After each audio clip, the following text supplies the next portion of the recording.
teachers of Reddit, what is the craziest thing you have seen on a student's social media? When I was in middle school, there was a trend where we made fake Facebook events and invited a bunch of people.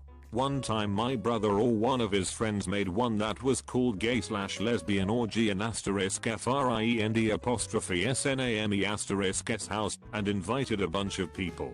He invited one of my friends, girl around 15 years old, that went to a different school and barely knew the people involved in the event, and she clicked she would attend without paying much attention to the name. A few days later one of her teachers approached her after class to have a very awkward conversations along the lines of, I know you might be struggling with figuring out your sexuality, but taking part in things like that could be very dangerous etc. My friend was very confused. I had a student tell me that he had to go out and look for his roommate's body and therefore would not be in class, and that his roommate had been killed in a kayaking incident. Now, when a student dies we are told, at some past institutions this was not the case. For example, if you had a student from your course commit suicide you were just supposed to act like nothing was wrong, and that nothing had happened, and that they had never been there. So quite honestly was like, okay, this might be true, or dude might be lying. It was a few years ago and so I got on Facebook, found the student, and identified the roommate. Unfortunately it was true. Unfortunately he was not the one that found the body, and the announcement came out slightly thereafter. I was able to excuse the absence without further evidence, which is always a nice thing to be able to do for somebody. The crazy thing, though, was that his roommate's quote was, "What doesn't kill me makes me stronger." It was uncomfortable. Not a teacher, but in my high school there was a guy who posted a dimly lit video of him committing suicide. His friends reported the post to a teacher, who called the police and an ambulance. The responders arrived at the guy's house to find him completely okay. Turns out, he posted a video he found on the internet that looked enough like him.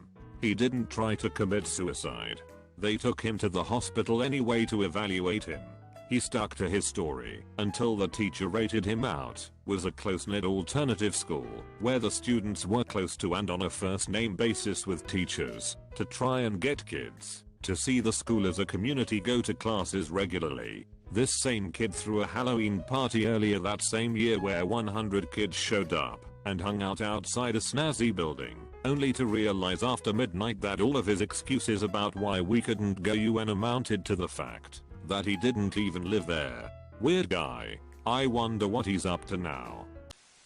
In my second year of teaching I had this kid in my class whose Facebook profile picture was him holding a gun pointed at the camera. Okay, maybe doesn't sound super crazy, but mind you, I taught 5th grade and his mom was his Facebook friend. The scary part was that he was kicked out of school at the end of the year for bringing a gun to school. 4th grade. His mom also thought he was a prophet. I literally spent that whole year wondering if he would bring a gun to school. He was seriously off his rocker and his mom never made him take his meds. Second, not really social media, but I had a student who looked up boys effing their moms on a school issued Kindle. This kid was only in 4th grade, and to make it worse in 3rd grade, I had him 2 years in a row because I looped up. He sexually harassed a female student and wrote graphic, disturbing letters. Kid seriously has me worried. Speaking for my wife here, she was on the bus with 30 high school students on their way to a field trip. She was trying to share something with a coworker over AirDrop, and her phone started getting flooded with nude photos of students. Apparently there is an option on AirDrop to insta-share photos with anyone else who has AirDrop on. Goes without saying she freaked out and shut her phone off, then had a long talk with them afterwards about how dangerous that is. Not me, but it happened to an acquaintance of mine when he was in high school. He's not a teacher either. One of the students in his class went missing. Parents were freaking out because it was unusual for their kid to disappear without a trace like that.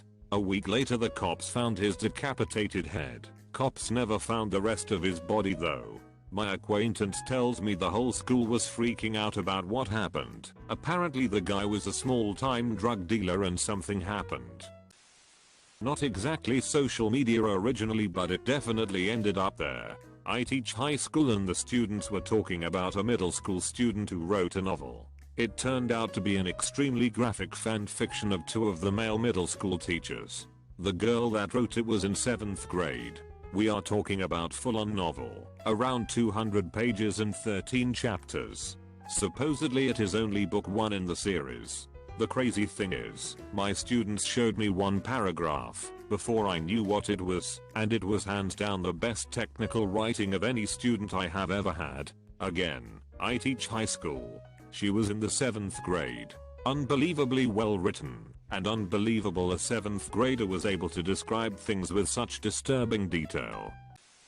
When I was in graduate school, I was living with a cop as a roommate.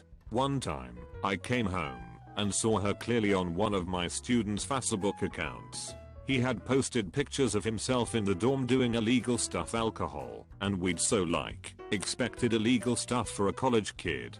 But it was incredibly awkward for me because she told me they were investigating him, and then I got to see him in class the next day. I worked a be careful what you put on social media lesson into what we were doing, but he ended up getting kicked out of the dorms not long after, and I'm not sure if they pursued anything else. This isn't really crazy, but oh man, I stressed myself out so much in that week.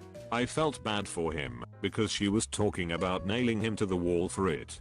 But I also felt like I couldn't openly warn him. And yes, this story is old because students were still on Facebook and weed was still a fairly serious charge.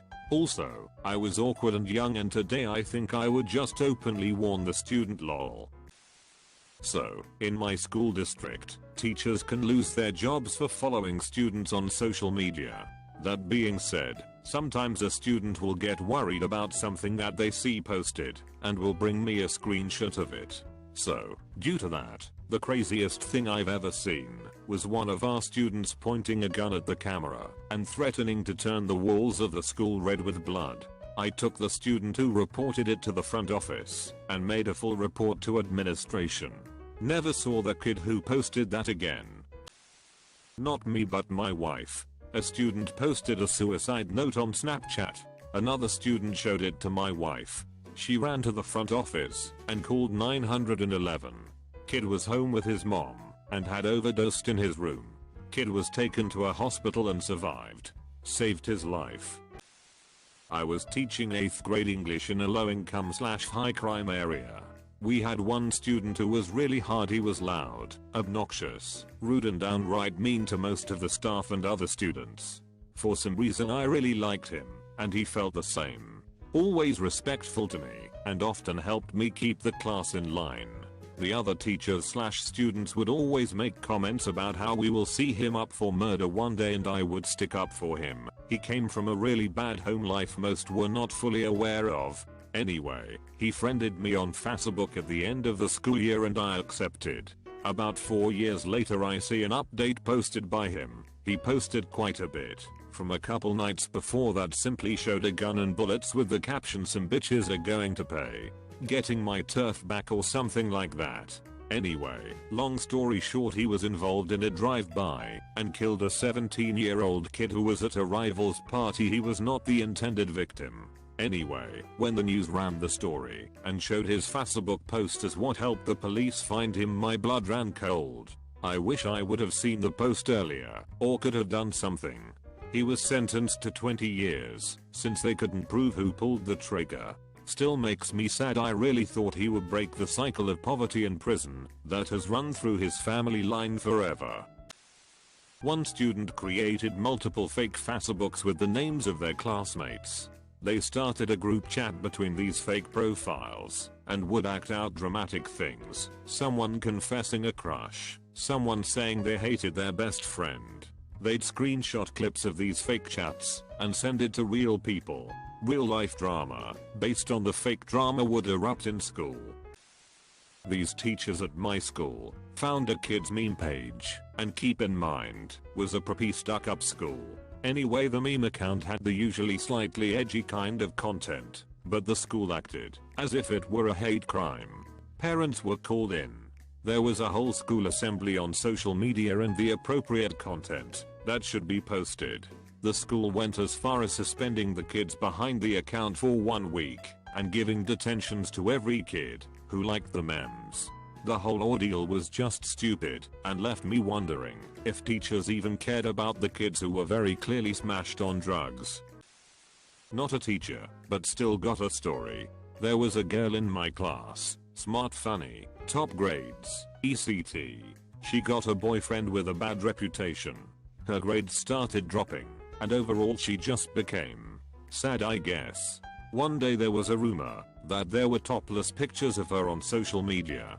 A rumor like that spreads like wildfire in high school. And lo and behold, there were the pictures with her boyfriend's reflection in the mirror as he was holding her dog up by its leash, as if he was strangling it. Fuck her. Not me, but my GF. Principal called all teachers to talk about something a couple of students had done. They were, I assume, BF and GF, and stayed in the classroom during break. She went down on him, with one hand on his dick and the other filming for social media. Snapchat, I guess. The security camera caught it too. A student was admitted to Stanford and tweeted like got into at STANDARD or something. Stanford apparently checked out his Twitter and he had tweets that were misogynistic and other tweets talking about smoking weed. Stanford rescinded his admission and called the school to let the principal know exactly why his admission was rescinded. He ended up being fined, went to another good school on a full scholarship, but not as good as Stanford. An expensive lesson about social media.